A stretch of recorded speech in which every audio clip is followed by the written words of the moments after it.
À 90 km de Fréjus, l'hôpital Sainte-Musse de Toulon. Le lieu accueille la plateforme du SAMU pour tout le département du Var.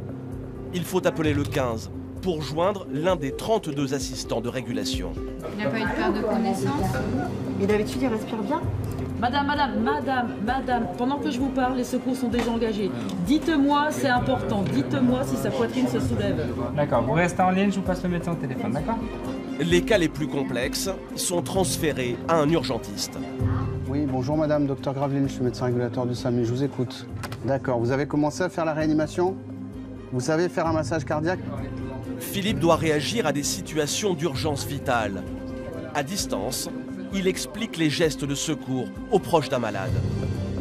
C'est bon? Donc il faut bien qu'il mette les mains au milieu du thorax, les bras tendus, et il enfonce le plus fort possible à ce rythme-là. Et 1, et 2, et 3, et 4, il ne s'arrête pas. Voilà, vous continuez monsieur, les secours arrivent. Ce centre veille sur les 900 000 habitants du département. Pendant l'été, le compteur peut s'affoler. Certains jours, plus de 1500 appels. Il peut y avoir des périodes d'accalmie et puis d'un seul coup, le département peut s'embraser et ça peut devenir rapidement compliqué. Donc il faut être capable de s'adapter. Voilà, ça sonne encore, donc c'est ça la difficulté. Allô? Le SAMU de Toulon évalue la situation pour chaque appel. Dans un cas sur 20, il mobilise l'un des 9 SMUR du département. D'accord. Est-ce que cette douleur, elle va dans les bras ou dans la mâchoire? D'ici 30 minutes, elle est là, l'ambulance, monsieur. SMUR Fréjus de SAMU 83 appel. Thierry, il y a Fréjus qui peut se libérer, qui commence à rouler sur les adrets. Je vais voir où sont les gens. À l'hôpital de Fréjus Saint-Raphaël, Wilfried est de garde pour le SMUR. L'été, il sort sur 4 à 5 grosses missions par jour. L'après-midi a déjà été forte en émotion. Il n'a pas pu sauver un patient très malade. J'ai un tube à 19h47, au moins 1h30. Pas d'activité électrique sans pouls, rien, jamais choqué. Ouais. Ce soir-là, le SAMU envoie Wilfried sur une intervention très préoccupante. On part sur un homme de 71 ans qui aurait fait une chute d'un muret d'1,50 m et qu'il serait fracturé les 2 os de la jambe, une fracture ouverte. Il est accompagné par Jason, conducteur, et Marie, infirmière. C'est le premier SMUR que je fais avec toi. Hein. C'est vrai? Bah oui. J'attends, vous ça? J'avais fait avec Julien, pas avec toi. Putain, on se ferait pas une petite fracture ouverte pour fêter ça? Ces équipes prennent de plein fouet des drames toute la journée. L'humour sert souvent à évacuer le stress avant l'intervention. Ah ben là, les pompiers, ils sont là.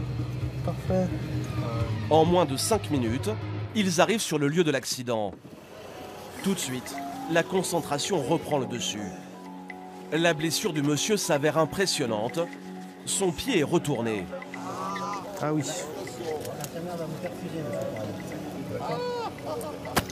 Bon. Là, vous sentez? Et là? Là, vous sentez ou pas? Et là? Et là? Ok, très bien. J'ai juste mis la compresse, là. Le monsieur souffre d'une fracture ouverte de la cheville gauche. C'est-à-dire que l'os, brisé en deux, a traversé la peau. Wilfried doit remettre en place les 2 parties. Une opération nommée réduction. Il faut réduire en urgence parce qu'il y a un pronostic fonctionnel, surtout au niveau de la vascularisation. Les artères, les veines sont plus du tout en position anatomique, et les nerfs aussi, pour pas qu'il perde son pied, tout simplement. L'homme pourrait subir une paralysie partielle de sa jambe. Les vaisseaux, au niveau de la cheville, ont vécu un choc. La cicatrisation pourrait être incomplète. Donc on vous endort. Quand vous êtes endormi, je remets tout en place. Ok? D'accord. D'accord? Je vais le sentir aussi, le geste. Non, c'est le but de la manœuvre. Là, si je vous fais le médicament, c'est que vous ne sentiez pas le geste. D'accord? L'équipe va sédater le blessé pour calmer sa douleur. Au même moment, le patient donne une information décisive au médecin. De la quoi? L'apnée du sommeil? D'accord. Cette affection peut compliquer considérablement la tâche de Wilfried. Faut qu'on ait une sacrée explique quand je vais le chercher. Au cas où ça tourne. L'apnée pourrait entraîner un arrêt cardiaque du patient pendant l'intervention. Le sac de réanimation contient notamment un défibrillateur. Au cas où, parce que syndrome d'apnée obstructive du sommeil, le fait qu'il vient de manger, s'il inhale, on n'est pas bon. Oui, on est obligé. Il est foutu, il y a plein de sang dessus. Il est plein de sang partout, vous inquiétez pas. C'est pas une grande perte là. Comptez jusqu'à 10 là. Je vous entends pas. Pas encore, recomptez jusqu'à 10. Ok, c'est bon, il est 10 aussi. Hop. La première manœuvre de Wilfried va être très rapide. Il retourne le pied pour le placer dans l'axe. Le patient endormi ne sent plus rien. Mais au niveau de la fracture, cela saigne beaucoup. Il y a une artère, c'est sûr. Une artère est touchée. Une plaie provoque une hémorragie. Pour la limiter, les pompiers compriment la blessure avec un bandage. L'équipe place alors cette attelle particulière.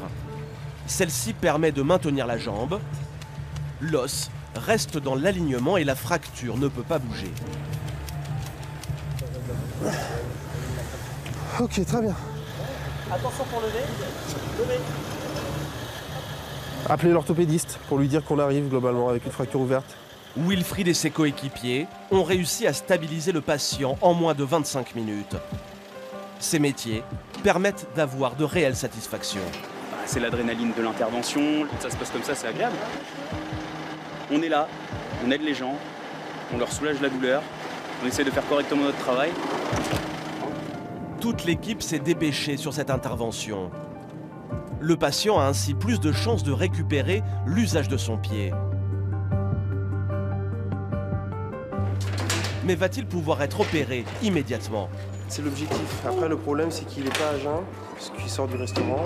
Ça peut compliquer le travail de l'anesthésiste. On va voir. En tout cas, il est prévenu, le chirurgien orthopédique est prévenu. On a fait ce qu'il fallait pour notre partie du job. On verra. L'homme est passé au bloc le soir même. Il lui faudra plusieurs semaines de rééducation pour remarcher normalement.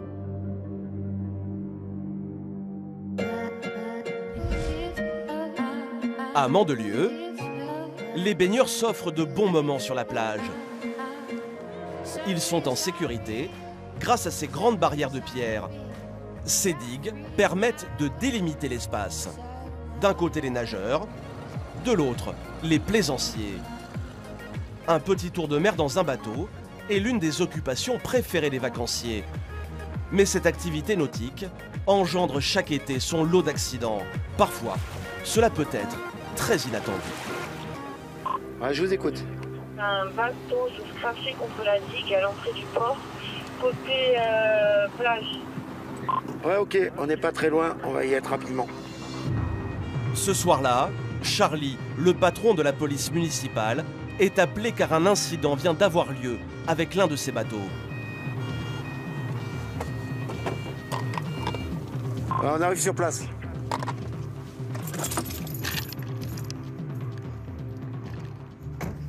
Il fait nuit noire, mais au loin, on peut distinguer l'embarcation encastrée sur la digue. Armé de sa lampe torche, Charlie progresse difficilement jusqu'au lieu de l'accident. Ça va? Ouais, ça va. Et blessé? Il y a un blessé, je crois, à la tête. Un blessé léger. Unité, apparemment, il y a un blessé léger à la tête, là. Donc, normalement, les pompiers ont été avisés. Vous vous rappelez pour voir? Au bout de la digue, beaucoup de monde s'entremêle. Les passagers du bateau et des gens venus à leur secours. Il n'y a aucun blessé. Il y a un blessé. On va un petit choc à la tête. Un choc à la tête. L'image est saisissante. Un bateau complètement sorti de l'eau. Mais par miracle, aucun des 6 passagers n'est passé par-dessus bord. Qu'est-ce qui s'est passé, là? On a raté, franchement, j'ai loupé l'entrée. C'est moi qui conduis. On l'a vu, il a loupé l'entrée. Il a loupé. Je pensais pour les aider dans les barres. Hop. Il a pris un choc. Ouais, mais on a appelé les pompiers, hein, on a appelé les pompiers. Ben, il y a quelqu'un d'autre qui est blessé là? Non, ça va, ça va. Vous êtes blessé? Vous étiez, vous? Non. D'accord. Alors, venez, on va prendre vos coordonnées, monsieur. Venez, on va se mettre plus loin là. Le conducteur est sonné. La brigade nautique de gendarmerie va arriver pour mener l'enquête. En attendant, Charlie essaye de savoir si l'homme était dans son état normal. Quelqu'un a vu l'accident là? En fait, si vous voulez, on était là-bas et on a entendu un bruit, ça fait un gros boum. D'accord. On a vu le bateau là en fait. D'accord. Et ce témoin va donner à Charlie un élément capital. Consommer d'alcool? Pour l'instant, la priorité du policier est d'évacuer les passagers à soigner. Allez, vous prenez les blessés, on vous les ramenez sur la plage doucement là. Hein, comme ça sera plus simple pour les pompiers là. Alors le monsieur... Le conducteur, avec une contusion au front, est le plus touché. Il a encore du mal à garder son équilibre. Pour l'instant, on va vous amener là-bas pour que les pompiers ils puissent vous prendre... Tiens, il faut le tenir, monsieur. Oh la vache. Il faut le tenir. Pas évident de marcher pieds nus sur ces rochers. D'ailleurs, l'un des passagers du bateau veut reprendre des affaires avant de partir. Qu'est-ce que vous voulez récupérer là? On est nos clés pour rentrer chez nous. D'accord. Par contre, vous avez consommé de l'alcool, vous? Moi, personnellement, oui. D'accord. Est-ce qu'il y a quelqu'un qui n'a pas consommé d'alcool? Pour aller chercher éventuellement les papiers ou je sais pas quoi? Qu'est-ce que vous voulez prendre? Des clés? Les clés de chez vous? Moi, oui, moi j'ai pas de... Vous n'avez pas les chaussures sont dedans et tout là? Voilà, c'est comme toutes nos chaussures. Le passager, un peu alcoolisé, insiste pour aller lui-même prendre quelques affaires. Je vais essayer de rentrer. Mais fais attention, fais attention. Moi j'ai les clés de la voiture. Bon, de toute façon, il bouge pas là, le bateau. Non mais prenez ce qu'il y a à prendre et vous venez les passer, on les met là. Le monsieur prend tout son temps, alors Charlie accélère un peu le mouvement. Allez, c'est bon, monsieur, venez, venez. On verra ça demain dans la journée. Allez. On n'a pas de chaussures. Fais attention, surtout. Allez, venez, monsieur. Là. Allez. Venez, venez. Doucement, monsieur, doucement.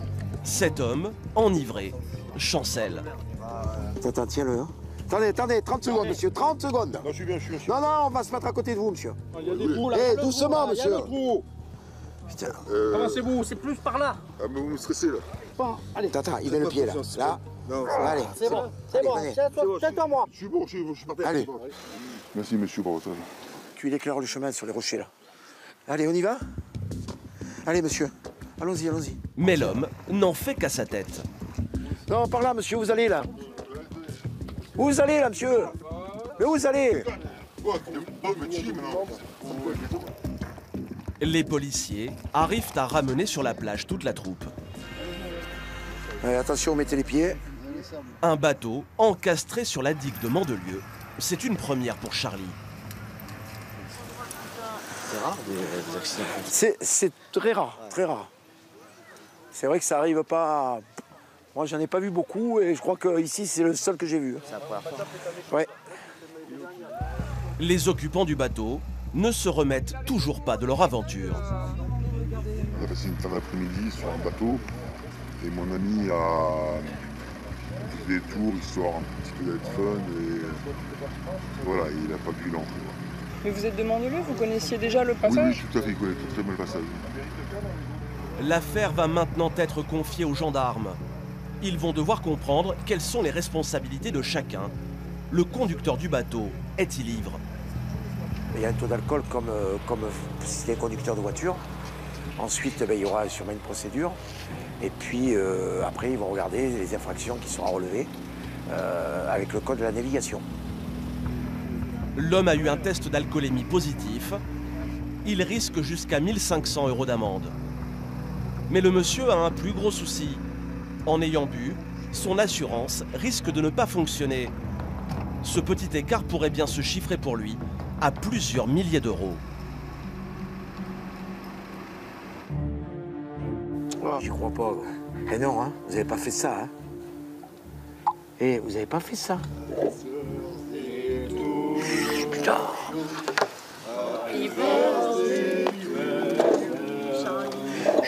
Putain, je connais. Non mais sérieux, pourquoi vous avez fait ça? Contrairement aux apparences, Charlie est du genre pudique. 16 ans, c'est gentil, mais bon. Tiens, 91. Voilà, c'est très bien 91. Tiens, vous déconnez, hein. Le policier a même le droit à un cadeau pour son anniversaire. Tu vérifies avant? Eh oui, un petit peu quand même. Hein. Parce qu'avec vous, qu'est-ce que c'est encore ça? Oh là là. Eh ben écoutez, vous me prenez un peu au dépourvu là. Merci. J'ai dit merci à tout le monde. Je vais faire la bise à tout le monde. Merci Titi. Merci.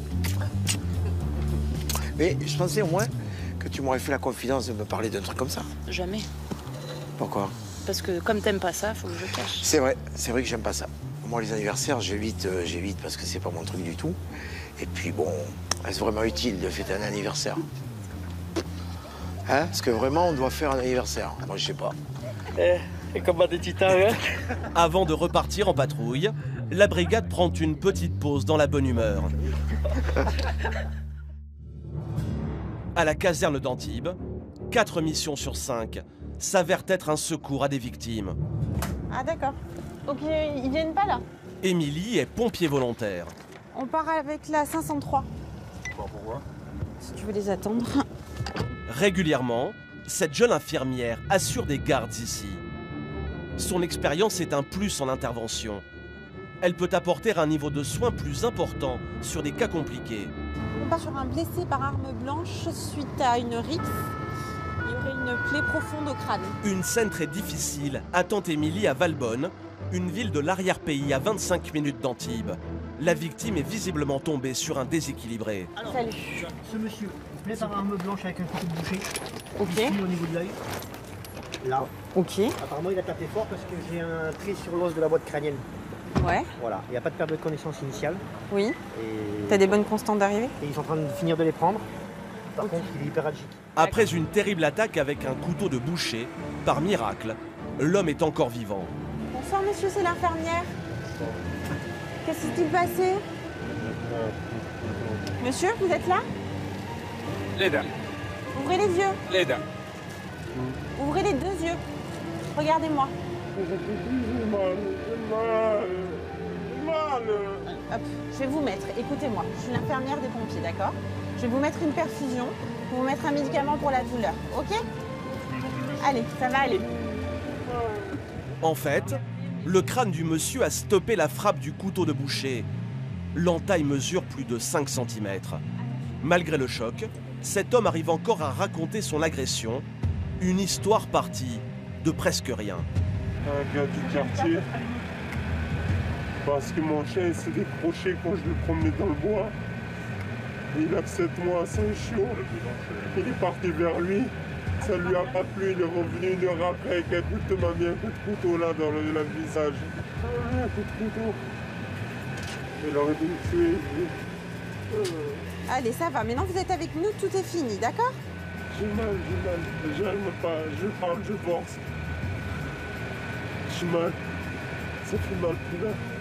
Sur une échelle de 0 à 10, combien vous notez de votre douleur là tout de suite? 0 c'est aucune douleur, 10 c'est l'extrême de la douleur. 8, 9. Très bien, monsieur. Pas loin de 10. Je vais vous mettre de la morphine, d'accord? Ok? Allez, calmez-vous. Le blessé est hyperalgique. Cela veut dire que sa douleur est intense. Après une telle attaque, la vie de cette victime est-elle en danger? Les constantes sont bonnes, à part l'hyperalgie pour l'instant. Et la somnolence, un peu, je trouve, il est un peu... Quel jour on est? Comment tu t'appelles? On est dimanche? D'accord. Émilie s'inquiète. Si l'homme a perdu beaucoup de sang, Ça va, monsieur? cela pourrait lui être fatal. Vous avez vu une tache de sang? Alors nous, on l'a récupéré là dans la route. Donc on a pas Vous avez pas vu? Je sais pas s'il y a une grosse flaque ou pas, c'est comme une belle plaie au crâne. Quand il a saigné. J'en ai perdu beaucoup. Je le ramassais par poignée. Après, on m'a donné de la glace. Et je suis rentré chez moi en courant. Le patient a été très courageux jusqu'ici. Mais d'un coup, il se met à paniquer. Votre grand frère? Il y a du monde là, vous inquiétez pas. Non, de ma famille, je veux juste les voir. Reposez-vous. Attendez, on voit ça avec le docteur. Non, je veux juste les voir, De la famille, ça. Son grand frère. Regardez-le juste là pour le calmer 2 secondes. Regardez, ne faites pas juste regarder. Voilà, il est là. Regardez. Tout va bien se passer. Je dois aller carrément dans l'hôpital faire Mais- vos soins. Mais c'est normal, vous inquiétez pas, vous savez, on peut pas. C'est la régulation, on peut pas envoyer tous les mêmes blessés au même endroit, c'est normal. Allez, je vais appeler, je vais vous dire où on va aller. Hein. Cette agression sauvage peut s'apparenter à une tentative d'homicide. Au même moment, la gendarmerie commence son enquête. Ils sont partis chercher voir s'ils retrouvaient le couteau. Apparemment, ça serait fait juste à côté derrière. Le patient est stabilisé. Émilie reçoit le renfort d'une médecin du SMUR d'Antibes. Les constantes sont bonnes. J'ai fait un hémocu quand même parce qu'il dit avoir perdu beaucoup de sang. J'ai 14,7 et j'ai commencé une antalgie à la morphine. Finalement, il n'a pas perdu énormément de sang. Sa vie n'est donc pas en danger. Bon, les pompiers vont vous amener à l'hôpital et à l'hôpital, on mettra des points. D'accord? Au revoir, monsieur. Merci encore. Bonne soirée. Merci. Allez, on rentre.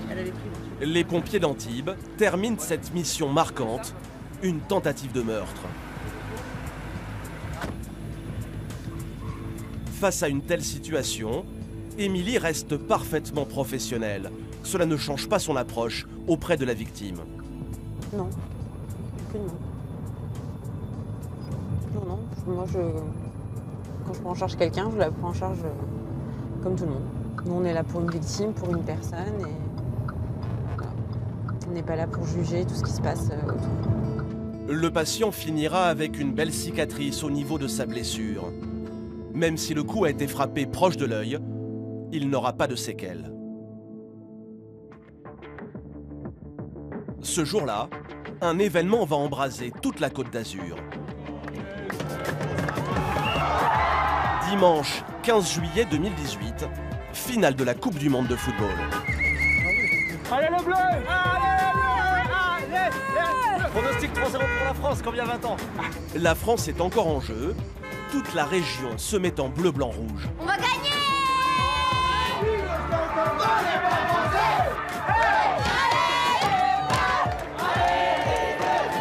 Une journée historique. Vous allez découvrir en coulisses le marathon des équipes de secours. Aux urgences de Fréjus-Saint-Raphaël, le personnel est dans l'ambiance. Ils ont mangé du patator là. Dehors, le monde s'arrête pour beaucoup de Français. Et pas pour nous. Ça s'arrête jamais pour nous. Ni jour, ni nuit, ni samedi, ni dimanche, ni le jour de fête. Dès que le match sera fini, par contre, ils vont revenir nous voir, ils ne nous oublient pas. Hein. Si on gagne ou on perd, ça peut être compliqué dans les deux cas. Ouais. Donc on verra ça. Les patients de l'hôpital veulent aussi suivre le match. Malgré sa perfusion, ce jeune homme sillonne les couloirs à la recherche d'une télévision. Ouais. Oh merde. D'accord. Là. Non, là, ouais. C'est assez rigolo l'ambiance ici, mais surtout que c'était pas du tout ce qui était prévu quoi. Donc forcément ça fait chier quoi. Pendant le match, cette finale de Coupe du Monde compte déjà ses premières victimes. Les urgences reçoivent cette jeune fille blessée. On peut recoudre. Oh non. Et si, va falloir, on laisse pas un trou dans la cuisse. Elle arrive avec sa mère directement des arènes de Fréjus. Là-bas a lieu une retransmission du match. Alors, comment t'as fait ça, jeune fille? En escaladant. Ah, c'est vous qui avez voulu escalader, Voilà. c'est ça? Pour rentrer aux arènes, voir le match, la Coupe du Monde, la finale. Raté. Ouais. Dégoûtée. Elle est née en 98, elle avait 3 mois en 98, elle voulait cette fois-ci voir, voilà. Bon, ça va. Ok, écoute, on y va, c'est phélyngé au départ. On part sur une douleur tôt, 62 ans. Emmanuel, le médecin, Marie, l'infirmière et Karim, le conducteur, ne peuvent plus suivre le match à la télévision. On peut peut-être mettre une petite radio, non? Autre que Kiss FM. Maigre compensation, ils écoutent le match à la radio. Surtout les ballons et à ne rien laisser. Normalement, un moment comme ça, une Coupe du Monde, on le vit en famille. Là, On vit en famille, avec des amis. De vivre en famille un peu aussi? Aussi, oui, en quelque sorte. Après, c'est une chance, les footballeurs ont une famille, c'est leur équipe, tu vois, et nous on a une équipe avec une famille. Et, voilà, c'est pas le même enjeu. On gagne un tout petit peu moins d'argent.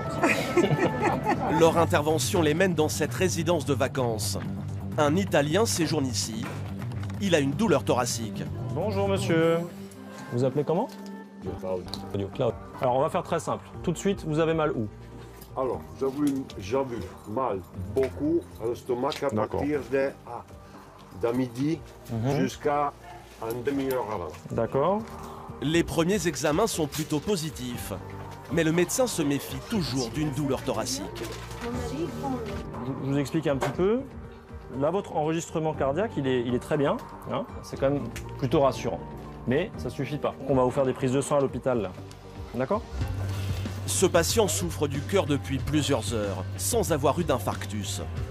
Par précaution, Emmanuel préfère le surveiller le reste de la journée. Je vous reverrai aux urgences, d'accord?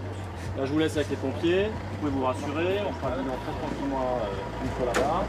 En tout, 45 minutes d'aller-retour, loin des écrans de télévision. De réparation, la frappe. Il avait mal depuis midi et il appelle pendant le match. L'équipe va encore aujourd'hui enchaîner plusieurs interventions.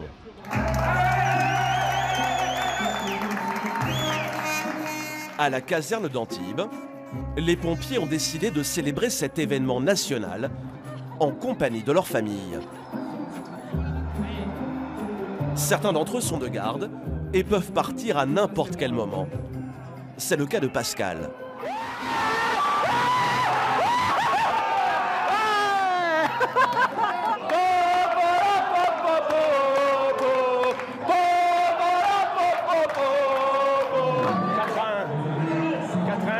Ça y est, c'est fini.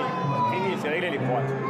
Mais à ce moment-là, un appel d'urgence vient rompre la projection pour l'équipe de Pascal et Mika. On va peut-être pas voir la fin du match, mais bon, si on a l'étoile, c'est bien. 95 ans, chute, plaie au crâne, franchement. Chemin des Moulins, tu sais où c'est? Non. Oh putain, c'est au fin fond du Cap. C'est très très loin. Bon, en tout cas, déjà, on va s'occuper de sa dame de 95 ans qui est tombée. Le trajet est très rapide et pour cause. On voit qu'il n'y a pas grand monde sur la route. Hein. On se croira en pleine nuit, mais il fait jour. Tout à fait. La fin du match s'annonce. Exceptionnellement, Pascal sort son portable pour regarder le dénouement. Le score 4-2. Il y a 5 minutes d'arrêt de jeu et on en est à 2 minutes 10. On a gagné. La Croatie est loin de pouvoir rattraper les Bleus. Ah, c'est gagné, ça y est, c'est fait. On est champion du monde. On est champion du monde. Ça y est. Champion du monde.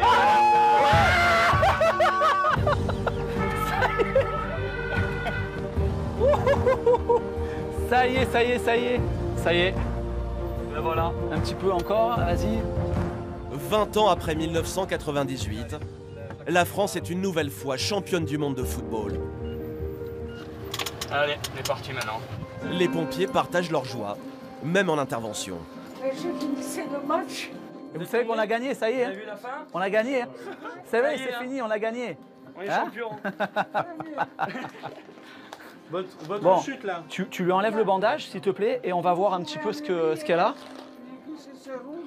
Alors maintenant, oh, il n'y a pas grand chose. Hein. Ça saigne plus, d'accord? A priori ça va, mais s'il y avait voilà. de sang, ah ouais, ça saigne plus. Drôle de coïncidence, cette dame de 95 ans est née en Russie. La France vient de remporter la finale là-bas. Elle a fait une cascade là-bas. C'est fini. C'est fini, ça y est. C'est grâce à la Russie aussi un petit peu que la France est championne du monde. Elle a voulu faire une célébration. Bon, la Russie nous a porté bonheur, hein, c'est bien. Merci. C'est pour ça que je suis tombée. Doucement, madame. Allez, attention, la marche qu'elle est haute. Hein. Je suis là. Prenez votre temps. Et hop. Et de deux. C'est bon pour toi? Hein? C'est bon, mon gros. Allez, venez vous asseoir là. Finalement, les pompiers ne sont pas si déçus d'avoir dû quitter la retransmission du match. Une Russe qui regardait le match, 95 ans, fan de foot, et qui tombe avec l'émotion qui tombe chez elle avant la fin du match. Donc on n'a pas vu la fin, mais c'est quand même une très belle histoire. Voilà, parce que la finalité, c'est qu'elle va bien et qu'on est champion du monde. Donc tout va bien. Attends. Et dans les rues, la fête commence à peine. Je pense qu'on va avoir une sacrée nuit. On va avoir une nuit, mais écoute-moi, ça va être terrible. Parce que ça va va être terrible. se finir. Ah ouais. Les urgences de Fréjus ont aussi senti l'effet Coupe du Monde. On est les champions! Le personnel profite d'un moment de calme avant la tempête. Ici, les patients vont se succéder toute la nuit.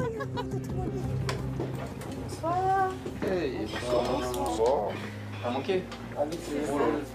Vous avez des problèmes médicaux, monsieur? Non. Votre douleur entre 0 et 10, 0 pas mal du tout, 10 c'est insupportable. Si je dis 10, je passe plus vite. Non, pas du tout. On vous donnera quelque chose pour la douleur? On va dire 5 alors. 5. Ça fait beaucoup d'accidents ce soir. Oui, beaucoup.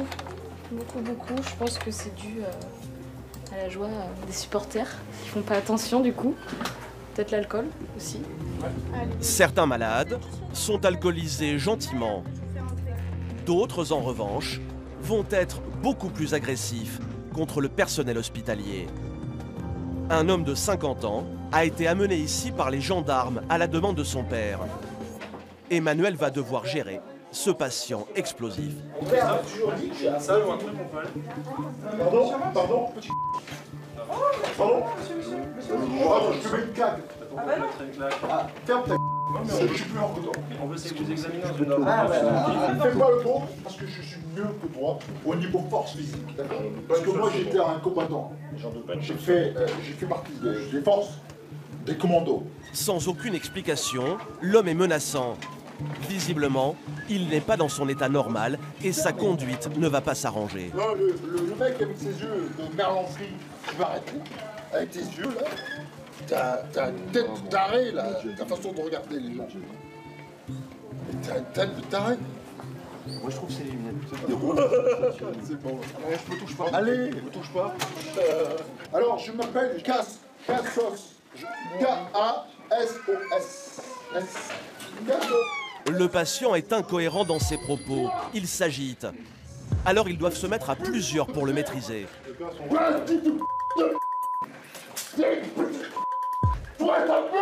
Très vite, les médecins prennent la décision de sangler ce forcené.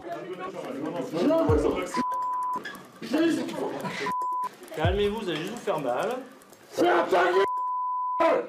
Je suis plus fort que toi! Espèce de petit chien! Alors moi je vous mets un petit masque parce qu'il faut pas nous cracher dessus. Je suis ton père! Je suis ton père! À l'évidence, vous êtes un petit peu pas bien. Ah putain, c'est toi qui es pas bien! C'est toi qui es un con! Non, vous pouvez m'insulter. T'es un con! Ça se voit! Ton œil! Je vois ton œil! Tu trompes ta femme! Les paroles du patient sont de plus en plus injurieuses. L'homme ne se maîtrise plus. Emmanuel décide de lui prescrire de puissants calmants. Oh! Tu fais le bon! On a regardé le match. Regardez le match, on était bien.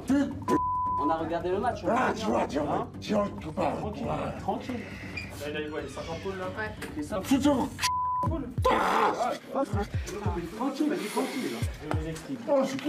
Mais il y a un problème. Les médicaments mettent en moyenne un quart d'heure avant de faire effet.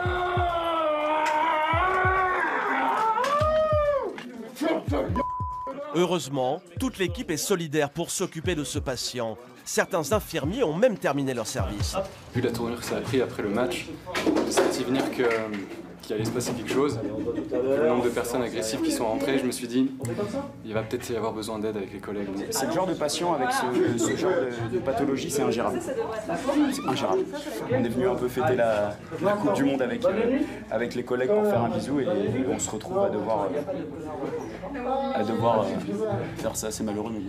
Monsieur, je vous pique, Ça hein. vous arrive souvent là de vous exciter, de vous énerver comme c'était là? Je vous pique. Regardez là, c'était un peu tendu quand même, on était tout le monde. L'homme a reçu plusieurs sortes de sédatifs. Il finit par s'adoucir. Je vous ouvre un petit peu ça. Alors j'espère que ça va évoluer bien parce qu'il a eu quand même les doses maximales de tout ce qui existe, hein, donc voilà. Vous êtes fait insulter, vous n'êtes pas payé pour ça pourtant. Hein. Non, alors après on fait quand même la part des choses. Ce patient n'est pas dans son état normal, il est à la limite du délirant, il nous a raconté un certain nombre de choses évidemment ubuesques. Il est probablement sous toxique, on nous a parlé d'alcool mais c'est pas que ça clairement. Donc évidemment on ne le prend pas pour nous. Ce patient a été diagnostiqué avec une alcoolémie aiguë. Il avait 2,4 grammes d'alcool dans le sang. Le lendemain, il se réveillera complètement calmé. Tout compte fait, Les urgences ont reçu 200 patients ce jour-là, le double d'une journée d'hiver. Ça y est, c'est la guerre. Les pompiers enchaînent les interventions. On repart sur la plage au poste de secours de la Gravette. Pour eux, pas le temps de profiter de ce moment historique. C'est frustrant quand même un peu parce qu'on n'arrive pas à trop se lâcher et on n'a qu'une envie, c'est de crier, de sauter, d'embrasser nos proches. Mais bon là, c'est pas possible. C'est magique. Magique. Les pompiers doivent faire vite. Un blessé les attend, mais difficile de circuler. Reste pas là, enlève-toi. Ils roulent à contre-courant vers le centre-ville, le cœur de la fête. Ils sont en mission, mais tout le monde ne le comprend pas. L'attitude de certains individus commence à inquiéter Pascal. On va fermer la vitre. Ouais, ferme la vitre, vous n'allez pas nous jeter un truc dans l'ambulance. Ouais. Là, on nous jette des ballons dessus, on les fumigène, les gens ils sont tous euphoriques dans la rue, donc voilà, il faut faire abstraction et puis essayer de rester calme et puis essayer d'être très vigilant pour pas commettre un suraccident. Enfin, les pompiers arrivent au port. Ici, les fêtards ont fait quelques folies. Notamment ce jeune homme, il saigne à la tête. Champion de la connerie celui-là, ouais. Regarde, même s'il est blessé, c'est un blessé pour la France. On va se mettre dans l'ambulance comme ça, on va être tranquille hein, pour discuter. Allez. Ah oui, la France, on est champion. L'excitation est encore palpable chez les supporters de foot. Cela entraîne inévitablement quelques comportements irresponsables. Ouais, c'est parce qu'on a gagné, je me suis senti fou, j'ai plongé dans l'eau et là tout le monde m'a dit t'es plein de sang et tout. La plaie fait environ 3 cm par 1, besoin de points de suture. Pas de perte de connaissance. A priori, voilà, on va l'amener faire les points et faire un examen complémentaire. Le garçon s'en sort à bon compte. Merci, désolé. De rien. On est prêt à repartir. Au final, ce soir-là, les pompiers d'Antibes sont sortis une trentaine de fois. L'équivalent d'une journée normale, ramassée en seulement 6 heures. Point culminant de la fête, certaines villes de la région tirent ce soir-là des feux d'artifice. Un hommage à l'exploit des champions français. Ils ont fait vibrer le temps d'une journée toute la Côte d'Azur. La semaine prochaine, découvrez le dernier épisode de votre série de l'été. Les touristes sont de plus en plus nombreux. Les professionnels passent à l'action, jour et nuit. Non, mais ça va aller, c'est gentil. Charlie va devoir gérer des individus alcoolisés. Des bagarres dégénèrent. Le policier joue les médiateurs. Vous avez jamais discuté avec vos amis? Bien sûr que ça arrive à tout le monde. Voilà. Il va aussi prendre de plein fouet le retour des gens du voyage. La confrontation va être forte avec certains. Vous me traitez de SS? Non, pas vous. Vous m'insultez, monsieur. Vous me traitez de SS. Si, je l'ai entendu, le monsieur. Didier est le patron des urgences de Fréjus-Saint-Raphaël. Cet ancien médecin du RAID va essayer de sauver la vie d'un motard. Ok, aspiration. Solange va affronter le drame le plus fréquent de cette période, une noyade. Allez, c'est parti. Va-t-elle pouvoir réanimer ce patient? On va faire comme ça. Allez, c'est bon, je l'ai là. Rémi, notre pompier, va intervenir sur un bateau de plaisance en feu au large d'Antibes. Comment gère-t-il la situation? Voilà, là, le but du jeu, c'est de ne pas le noyer. D'arriver à éteindre les flammes sans le noyer. Pascal va essayer de sauver un homme. Ce dernier s'est gravement blessé chez lui. Mais il y a un autre problème plus inquiétant. Voilà, appartement insalubre, hein, tu vois, la personne là, concrètement, je sais même plus où poser les affaires. Plus que jamais, l'été sera chaud sur la Côte d'Azur.